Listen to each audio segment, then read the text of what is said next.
j'espère que vous allez bien.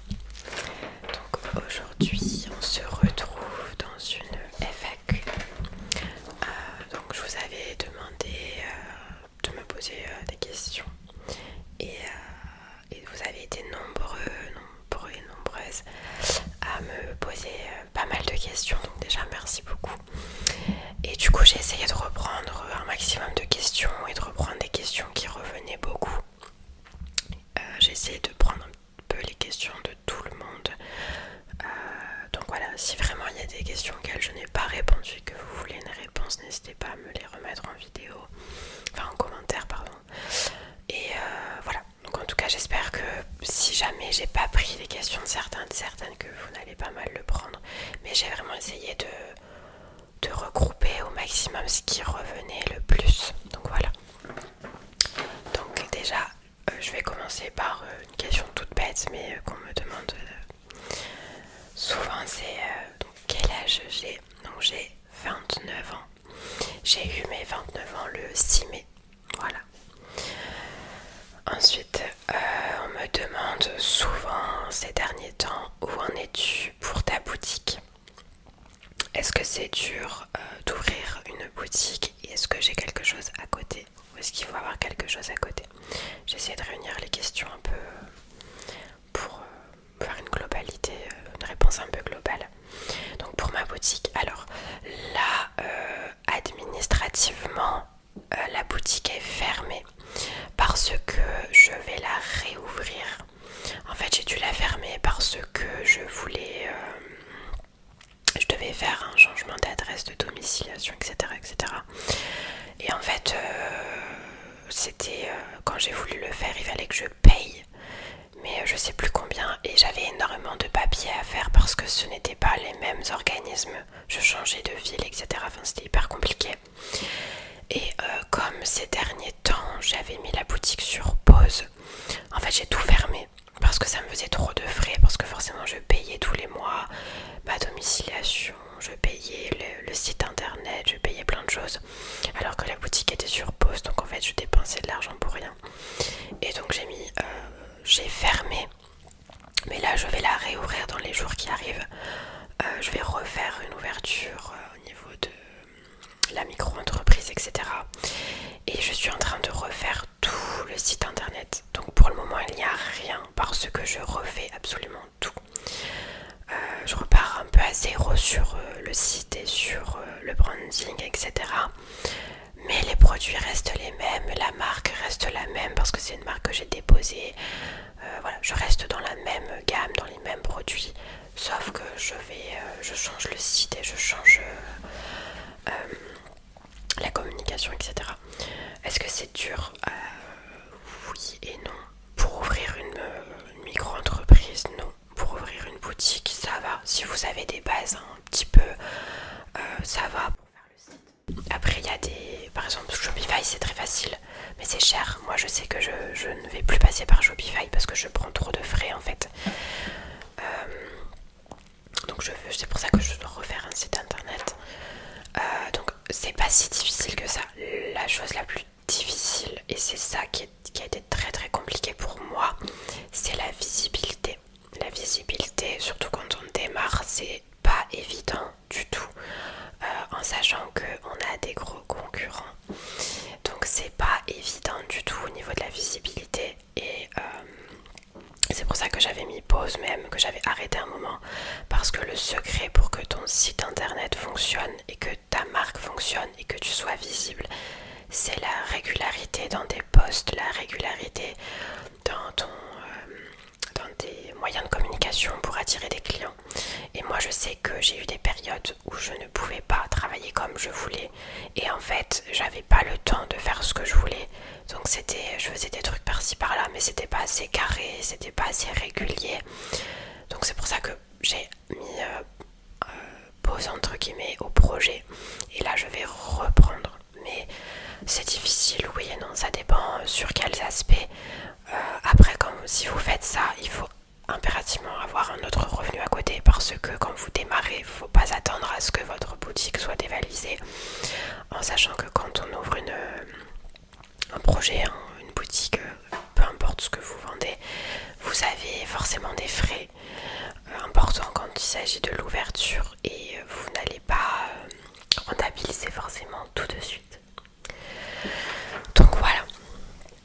Donc la boutique pour le moment est sur pause, mais je vais reprendre et de toute façon quand je vais relancer la boutique je vous en parlerai, il n'y a pas de souci. Mais pour le moment c'est sur pause, mais c'est pas à l'arrêt, enfin je veux dire je vais continuer. Ensuite, alors on m'a souvent posé la question au niveau des tatouages et des piercings. Donc on me demande un piercing, est-ce qu'il y a un piercing ou un tatouage que je regrette? Non, je regrette aucun de mes tatouages. Et au niveau de mes piercings, non, je regrette aucun de mes piercings. En sachant qu'un piercing ça s'enlève. Avant j'en avais d'autres. J'en avais un là. J'en avais un dans le cou. J'avais des microdermos ici sur le poignet. Je les ai enlevés parce que moi ça tenait pas. Malheureusement j'ai une peau qui est très fine. Donc tout ce qui est en surface ça avait du mal à tenir. Je ne regrette pas du tout. Est-ce que j'ai d'autres projets de tatouage? Oui, j'en aurai toujours je pense. Là pour le moment je n'en fais pas. Parce que je mets l'argent dans autre chose et que ça coûte de l'argent. Et surtout que plus j'avance dans les projets tatouages, plus les tatouages sont grands. Donc c'est beaucoup plus cher. Mais oui, j'ai toujours des projets. Et on m'a demandé sur le visage, est-ce que je me ferai un jour tatouer le visage? Non. Je pense que je ne me ferai jamais tatouer le visage. Parce que, alors c'est pas que j'aime pas. J'ai déjà vu des personnes tatouées sur le visage à qui ça va très bien. Mais moi c'est pas quelque chose qui m'intéresse plus que ça. À la limite, j'aime bien ici. Vous voyez quand vous faites un tatouage là sur le bord, ici j'aime bien. Mais c'est tout. Je ferai jamais quelque chose là ou ici. Non, pas sur le visage. Ensuite, quelles sont les chaînes ASMR que j'écoute? Alors, je vous les mettrai en description. Ma chaîne préférée que j'écoute le plus, c'est, alors que je me trompe pas, c'est le cabinet de Syl ASMR ou Syl ASMR, je sais plus exactement le terme exact. C'est ma chaîne préférée. Voilà, j'adore les vidéos. Je la connais pas personnellement, mais j'adore ses vidéos. Elle est très naturelle. J'aime beaucoup en fait l'ASMR simple et naturelle et elle c'est exactement ce qu'elle fait. Elle a une voix incroyable. Donc j'aime beaucoup. C'est celle que je regarde le plus. Ensuite j'aime bien Margot ASMR. Je pense que j'ai plus besoin de la présenter. Elle est assez connue. J'adore ses vidéos. En plus elle fait des vidéos très très longues. Elle est hyper investie dans ses vidéos. Franchement elle fait un travail incroyable. Et ensuite il y avait je crois que c'était Shaggy Dog, quelque chose comme ça, j'ai du mal à me souvenir des pseudos à chaque fois. C'est la fille de la première chaîne, donc du cabinet de Syl, c'est sa fille en fait. Et c'est pareil, elle fait des vidéos super. Et j'aimais beaucoup Audrey ASMR Relaxation. Mais là elle poste plus beaucoup même ces derniers temps parce qu'elle est sur d'autres projets. Donc voilà, ce sont les chaînes que j'écoute le plus, mais celle que j'écoute énormément c'est le cabinet de Syl. J'adore ces vidéos vraiment, je pense que c'est celle que je préfère depuis le tout début que j'ai regardé l'ASMR, c'est vraiment ma chaîne coup de cœur. Et j'aime bien aussi Jenny Créative. J'aime bien, elle fait un peu de tout sur sa chaîne, elle fait pas que de l'ASMR, mais c'est pareil, j'aime beaucoup ce qu'elle fait. Donc voilà. Ensuite on m'a demandé, as-tu des attentes en termes d'abonnés ou fais-tu ça pour le plaisir? Donc par rapport à ma chaîne, alors honnêtement j'ai aucune attente en termes d'abonnés. J'ai jamais eu ce côté il faut que je fasse des vidéos pour avoir des abonnés, pour avoir une grosse chaîne, etc. J'ai toujours fait mes vidéos par plaisir, quand j'en avais envie. C'est pour ça que parfois il n'y a pas de vidéos, parce que parfois je n'ai pas envie de faire de vidéos et que je n'aime pas me forcer et que je me suis toujours dit que la chaîne il fallait que ça reste quelque chose, un plaisir en fait. Voilà, faut pas que ce soit une corvée. Donc non, j'ai vraiment pas d'objectif. Ça me fait toujours plaisir quand je vois que la chaîne continue à grandir, etc. Mais je veux vraiment rester dans quelque chose de simple, de naturel et pas utiliser ma chaîne pour me créer une popularité ou quoi que ce soit. Moi j'ai fait de l'ASMR de base, c'était pour essayer. Et j'ai vu que ça fonctionnait, que la chaîne a pris, et donc j'ai continué. Mais je partirai jamais dans une chaîne juste pour faire des vues, pour se montrer ou quoi que ce soit. Je veux vraiment que ça reste quelque chose de naturel en fait. Donc j'ai pas du tout d'objectif au niveau de la chaîne, au niveau du nombre d'abonnés, etc. Ensuite, d'où me vient l'inspiration pour les vidéos? Alors honnêtement, pour mes vidéos, je vais toujours au feeling. Alors quand vous me donnez des idées de thèmes, je vais reprendre un thème comme par exemple le spa, le massage, le kiné, médecin, etc. Mais je fais tout au feeling, je n'écris pas de scénario. Je me dis allez, on va faire par exemple à la limite quand je fais médecin, je vais dire ah bon bah là c'est pour un mal de gorge par exemple. Et puis j'allume la caméra et je fais tout au feeling. Je n'écris rien, c'est complètement spontané pour le coup. Ensuite on m'a demandé est-ce que j'ai des concerts ou des festivals de prévus. Alors là le seul concert que j'ai pour 2026 pour cette fin d'année, c'est Orelsan. Je vais le voir à Paris 2 fois. Et c'est tout. J'ai pas d'autres concerts. J'en ai fait un. Non, je pense que 2026, j'en ai fait aucun d'ailleurs. Je sais plus. Je sais que j'avais été voir Marilyn Manson, mais je sais plus si c'était en. Je pense que c'était fin 2025. Où je l'avais rencontré d'ailleurs. J'ai fait une rencontre avec Marilyn Manson. C'est vrai que j'en ai pas parlé sur la chaîne. Mais je l'ai rencontré en vrai. J'ai fait une photo et tout. Mais non, je pense que le seul concert de cette année 2026 ce sera Orelsan parce que j'ai toujours voulu aller à ses concerts, j'aime beaucoup. Et voilà. Ensuite, prochaine question du coup. Alors ça c'est rien à voir avec les questions précédentes, mais on m'a souvent posé cette question. Pas forcément pour la FAQ, mais même des fois dans mes vidéos. C'est crois-tu en Dieu? Ou es-tu croyante? Oui, je suis croyante, je suis chrétienne et plus précisément, s'il faut préciser, je suis protestante. Voilà. Je n'en parle pas parce que c'est quelque chose que je garde pour moi, mais oui, je suis croyante. Au grand étonnement de beaucoup de personnes, je pense, parce que souvent les gens pensent que je le suis pas ou je suis carrément dans d'autres trucs, mais non, je suis croyante. Ensuite, on m'a demandé mes artistes féminines préférées. Alors, en artiste féminine préférée, je pense, celle que je préfère, c'est Lana Del Rey. Ça a été une artiste, alors c'est marrant parce qu'au début c'était une artiste que je détestais. Quand elle a commencé à émerger et tout, je me suis dit, ok, c'est quoi ça? Enfin, j'aimais pas du tout l'image qu'elle avait au tout début, le truc hyper dans l'industrie musicale et tout, enfin, j'aimais pas. Puis après j'ai découvert, je me suis intéressée à elle, j'ai découvert énormément de musiques qui sont pas sorties, qui n'ont pas été sorties en album, quoi que ce soit, et c'est une artiste qui m'a énormément inspirée, énormément durant mon adolescence, et que j'écoute encore tout le temps aujourd'hui, et j'adore cette femme. J'adore, je trouve qu'elle a vraiment un univers à elle, que ce soit même au niveau du chant, elle a une voix incroyable, mais c'est surtout l'univers qu'elle a, l'univers qu'elle crée dans ses chansons. Faut vraiment étudier un petit peu plus ses chansons et pas se référer que aux premières impressions de ses paroles. Mais moi j'adore cette artiste. Après j'aime beaucoup Nicole Kidman. Je pense que c'est mon actrice préférée. C'est vraiment mon actrice préférée. Dès qu'il y a quelque chose avec elle dans un film ou une série, je vais regarder. Et qui d'autre? Je pense que c'est vraiment les deux personnes, enfin les deux artistes que je suis. J'aime bien Lady Gaga. Alors un peu moins aujourd'hui avec la musique, en termes de musique, mais en termes d'artiste et ce qu'elle défend et des messages qu'elle fait passer, j'aime bien. J'aime beaucoup aussi.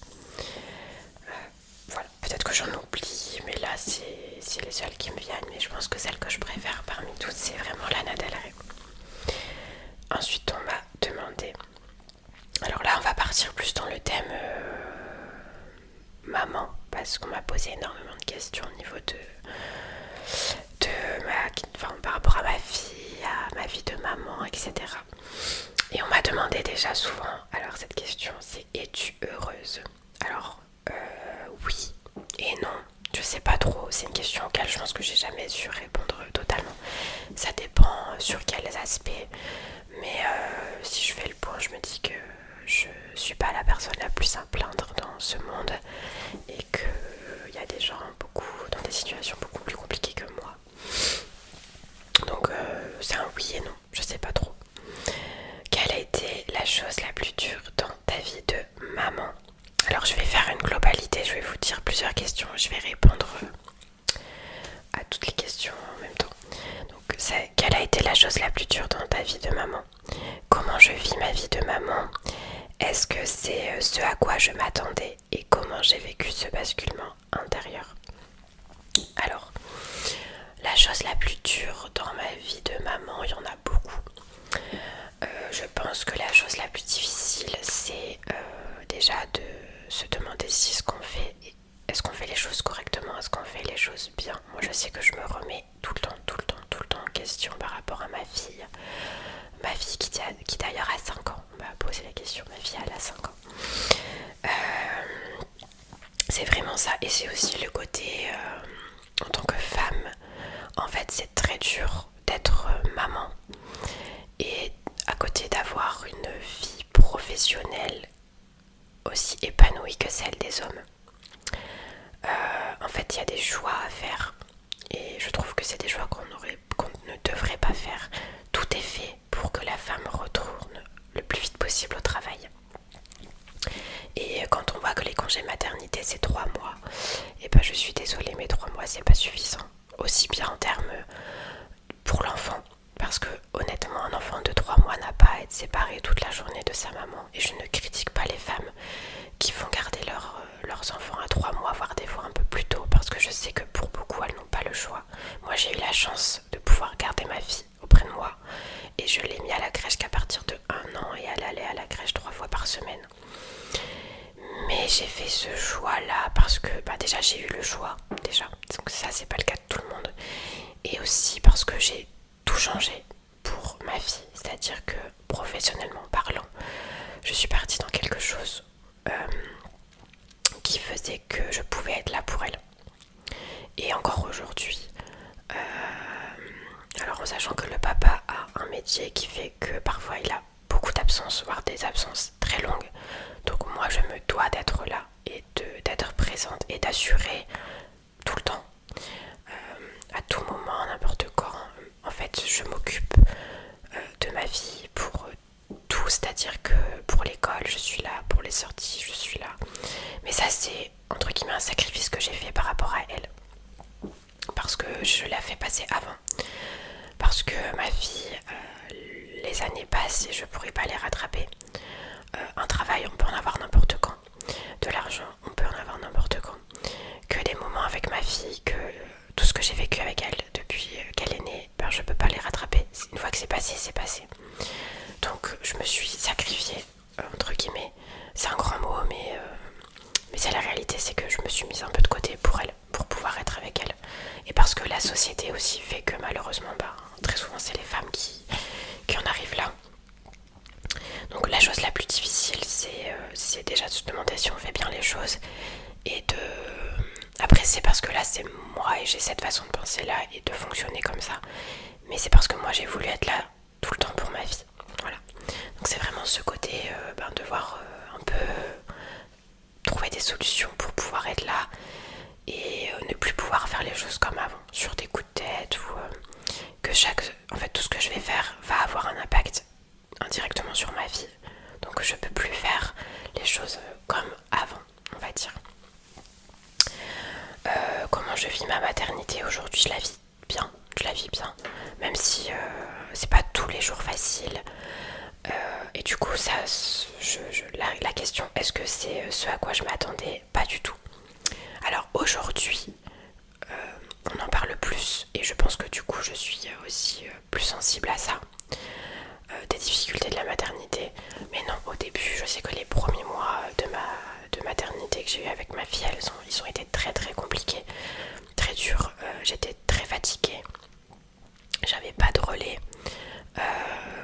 je fonctionnais un peu en mode robot. Il y a un moment donné où vraiment j'étais épuisée, mais ça n'a pas été simple. Et l'isolement social sachant que ma fille est née en 2021 et en 2021 on était encore en période Covid, donc ça n'a pas aidé non plus parce qu'on avait les restrictions, etc.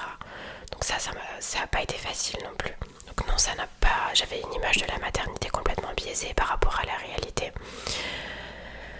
Et comment j'ai vécu ce basculement intérieur? Je l'ai pas toujours très très bien vécu, honnêtement, ça n'a pas toujours été simple. En sachant que moi j'avais une vie complètement différente de celle que j'ai maintenant. Et aujourd'hui je sais que je suis beaucoup plus dans le contrôle, beaucoup plus dans j'ai besoin de tout contrôler, dans est-ce que je fais les choses bien, est-ce que ma vie va bien, est-ce qu'elle manque de rien. Je suis très j'ai du mal à relâcher un petit peu. Donc je dirais pas que je l'ai super mal vécu, mais je dirais que ça a été un peu mitigé. Ça dépend un peu sur quel point on parle. Ensuite on m'a demandé qu'est-ce que la maternité a réveillé en toi. Elle a réveillé énormément de choses. Déjà, je me suis rendu compte à quel point aujourd'hui la vie était précieuse. J'avais pas cette façon de penser avant d'avoir ma fille. Par exemple, avant d'avoir ma fille, j'avais pas peur de mourir, par exemple. Vraiment, la mort, ça me faisait pas peur. Et j'avais pas peur de mourir. Qu'aujourd'hui, j'ai peur de mourir par rapport à ma fille, parce que j'ai peur de la laisser. En fait, j'ai pas envie de la laisser. Ça fait très égocentrique ce que je vais dire, mais moi, ma fille, je m'en suis occupée depuis toujours. Donc je la connais par cœur. Et surtout que ma fille, c'est une mini-version de moi, donc je sais absolument tout. Et je me dis, si demain je pars, même si elle a un papa extraordinaire, je sais que on pourra jamais combler le manque d'une maman. C'est voilà. Et du coup, ouais, j'ai ce côté-là de la vie, elle est précieuse. Et j'ai très peur de mourir et j'ai très peur qu'il m'arrive quelque chose ou qu'il arrive quelque chose à ma vie. Ça, c'est encore un autre sujet. Et ça a réveillé également un côté en moi que je ne connaissais pas. C'est ce côté, comment dire, j'ai énormément de douceur, de bienveillance. Je suis très très tendre, enfin je sais pas comment expliquer avec ma vie. J'explique, moi je suis une personne avec les humains, avec les humains entre guillemets, assez, je suis pas quelqu'un de tactile, je suis pas quelqu'un qui va parler facilement de ses émotions, qui va dire je t'aime, je suis pas du tout dans la démonstration, moi je suis une personne très réservée, très pudique, j'ai énormément de mal à laisser parler mes émotions, ou même à dire je t'aime, etc. Avec ma fille, c'est tout l'inverse. Et ça, c'est quelque chose que je ne connaissais pas de moi. Alors, je savais que je pouvais être très douce, très tendre avec les animaux. Avec les animaux, par exemple, je suis très sensible, etc. Mais avec l'homme, moins, ou du moins, c'est pas la même chose. Que là, avec ma fille, je me suis découvert ce côté-là. Et je pensais pas que j'allais être autant. Parce que je savais que j'avais de l'amour à donner à un enfant, mais pas autant. Et pas autant dans la tendresse, la bienveillance. Enfin, je sais pas comment expliquer. Donc voilà. Et ensuite on m'a demandé qu'est-ce qui m'aide à rester ancrée quand c'est difficile. Alors ce qui m'aide à rester ancrée quand c'est difficile, c'est vraiment de me dire que... de penser à ma fille en fait. De me dire que je peux pas lâcher, que je suis maman et que je peux pas lâcher parce que si je lâche, il y a des conséquences derrière et forcément ça va toucher ma vie. Et donc je fais toujours tout pour qu'elle ne manque de rien, pour que même quand moi je suis pas bien, je prends sur moi et je me dis que c'est des mauvaises périodes et que ça va passer et que je ne peux pas, en fait je peux pas tomber parce que je ne suis plus toute seule. Parce que j'ai ma fille et que...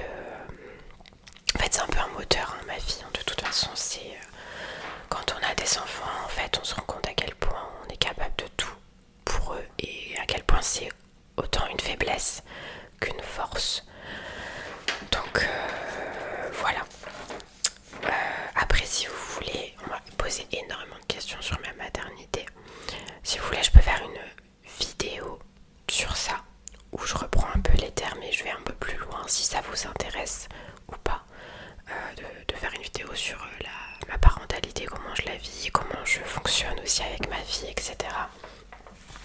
si ça vous intéresse. Donc voilà, j'ai essayé un petit peu de prendre les questions qui revenaient le plus. Après il y en avait d'autres, mais il y a des choses qui étaient un peu trop personnelles ou voilà, mais s'il y a des choses que vous voulez savoir en plus, n'hésitez pas à me poser la question en commentaire. Bon, il n'y a pas de souci, j'y répondrai. Mais voilà pour les questions qui me sont le plus revenues. Voilà, donc si jamais vous avez des questions, n'hésitez pas. Et n'hésitez pas aussi pour des demandes de vidéos, des idées ou quoi que ce soit. En tout cas, merci de m'avoir posé toutes ces questions. Là, j'ai répondu à peu près à